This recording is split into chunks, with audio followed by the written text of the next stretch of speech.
Luisa Neubauer is a climate activist and leading figure in the Fridays for Future movement in Germany and globally. She joins us today on DW. Ms. Neubauer, thank you for being with us. You've said recently that Europe's dependence on fossil fuels is the root cause of the war in Ukraine, and that Europe should respond by radically building up renewable energy. What good do you think that could do now in the short term? When I say that, I'm just looking at the situation right now, together with economists, with diplomats, with experts everywhere who see that the dependency on Russian fossil fuels is one of the many things that make Putin so powerful right now. This isn't anything, or this understanding of the roots of Putin's power hasn't to do anything with the concrete actions that need to be taken now. Ukraine needs our solidarity right now. They need support from all over Europe. They need what is needed to protect them, and that is very clear. Yet, while looking at the bigger picture, we see it's important to be honest about who is financing parts of these attacks, and that is Germany, for instance, who is, getting half of its energy from Putin. We've heard Germany's finance minister, Christian Lindner, who's not necessarily one of Fridays for Future's best pals, say that renewable energy is the energy of freedom. Do you think Germany's government shares your assessment in terms of the need to push for renewable energy now?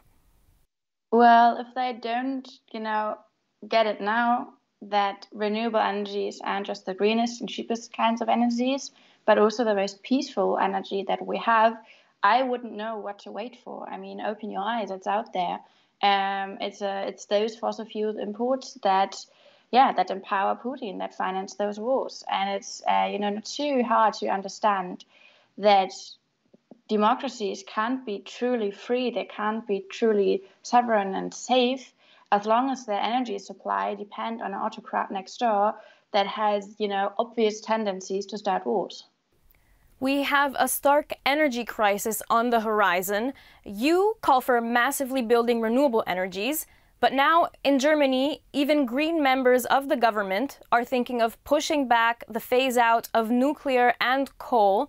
It doesn't seem like renewable energies are a viable solution, at least in the short term. Energy experts tell different stories. And I think, at this point, it's important to differentiate between responses to a war and transformative action that needs to be taken, to get independent from fossil fuels, from Putin and others.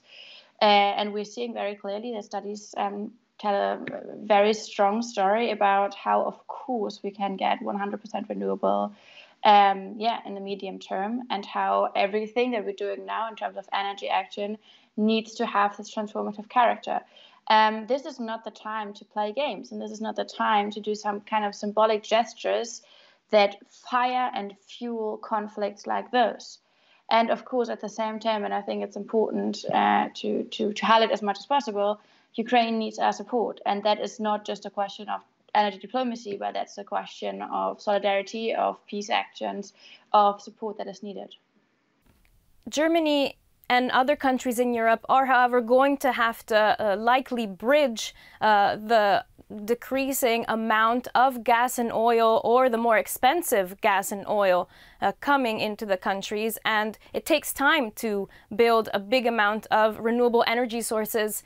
Is it acceptable then to accept a pushback of coal or even nuclear, at least in Germany? Well, no, of course not. We have brought ourselves, or governments have brought ourselves, in a very, very tricky situation where we are highly dependent on fossil fuel imports from autocrats like Putin. And that has a cost. The answer to that, of course, can't be an increasing dependency on fossil fuels, but needs to be, energy independence. And that is what we get with the most democratic, the most peaceful, the greenest, the cheapest, the most protecting kind of energy source that we have, and that is renewables. There is a cost attached to that, but cost is attached to everything. And the question is just who bears the cost and how do we handle it in a just way? And that's, of course, where the government is asked to make sure that those who can't afford it get access to clean and cheap energy. as quickly as possible, but that can never be an excuse to delay any kind of action. And at the same time, the IPCC has spoken a very strong language yesterday. Again, the climate crisis is escalating. And this is another time to not play out the crises against each other, but to connect the dots and see the bigger picture here. What do you think of the German government's commitment to massively invest in the military with a bill of up to 100 billion euros?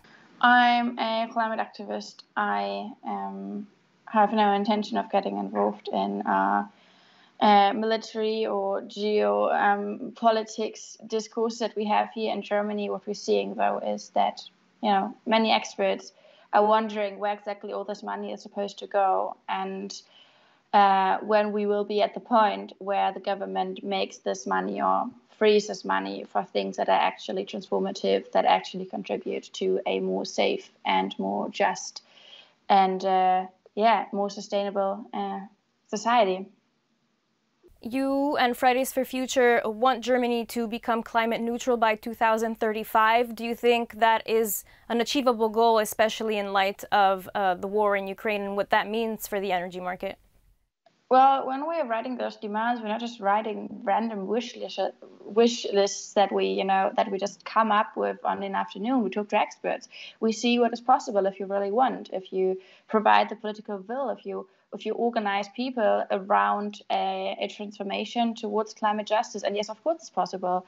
Of course we can be renewable by 2035. And just yesterday, the government kind of hinted that they're actually planning to transform some part of the energy sector to an extent that that part will be 100% renewable by 2035. We see again and again and again, we don't have a lack of technical possibilities. We don't have a lack of knowledge. We have a lack of political will and of an understanding what these crises are about.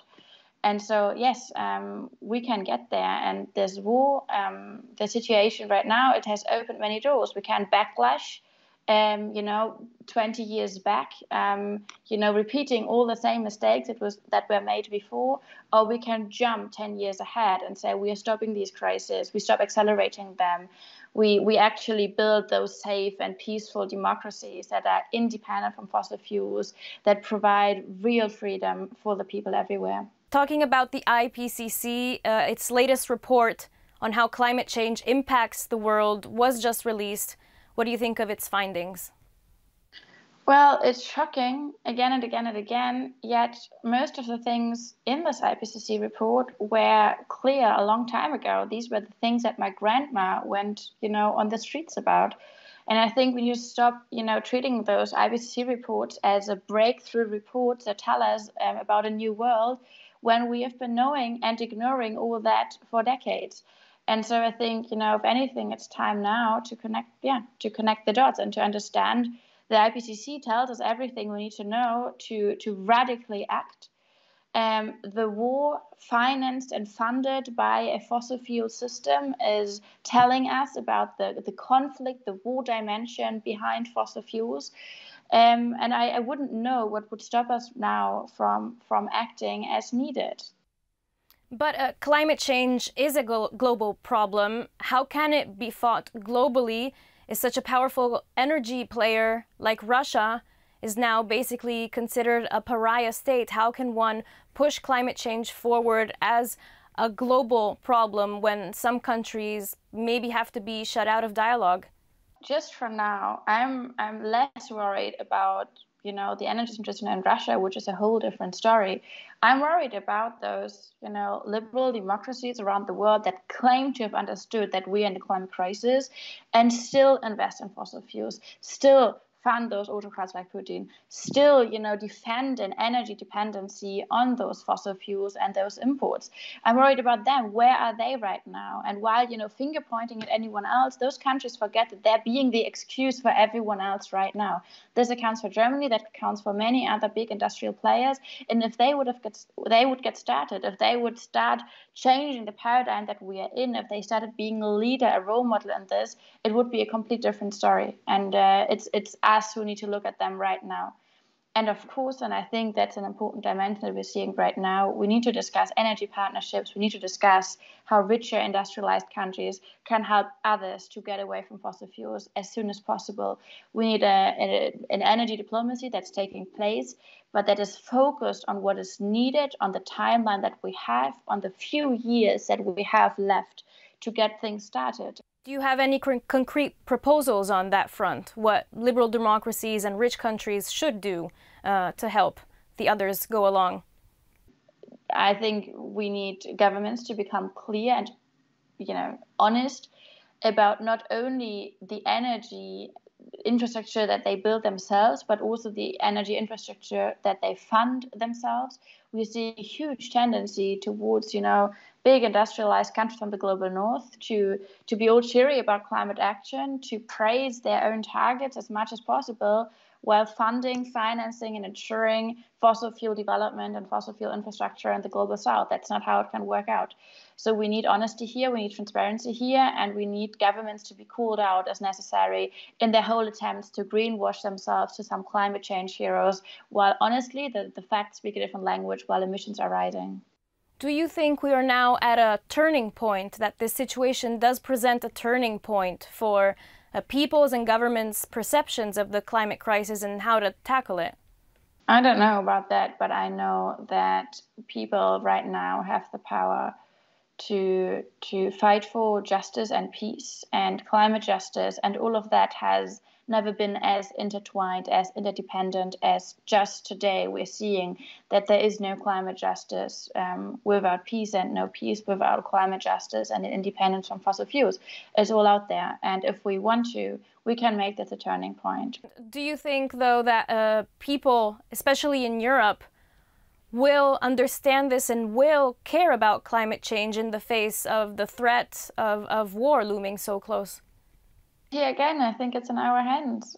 This is not about, claiming one crisis prior to the other, but about connecting the dots and understanding what are the root causes of those fossil fuel conflicts and wars we're seeing, not just in the Ukraine, but all over the world. This is not a new story. It's been out there. It's just been widely ignored, especially by Western media and society when we are, bold about this.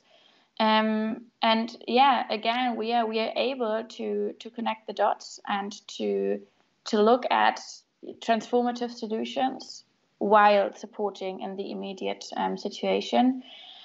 But again, we're seeing that also governments and societies have a tendency to ignore what's right in front of them. That's the story about the climate crisis for the past decades. So we need to understand that we are needed here, and that we and our understanding of the crisis and our experience of people power are needed to make those changes and to fight for those changes needed. Luisa Neubauer, thank you very much for your time. Thank you.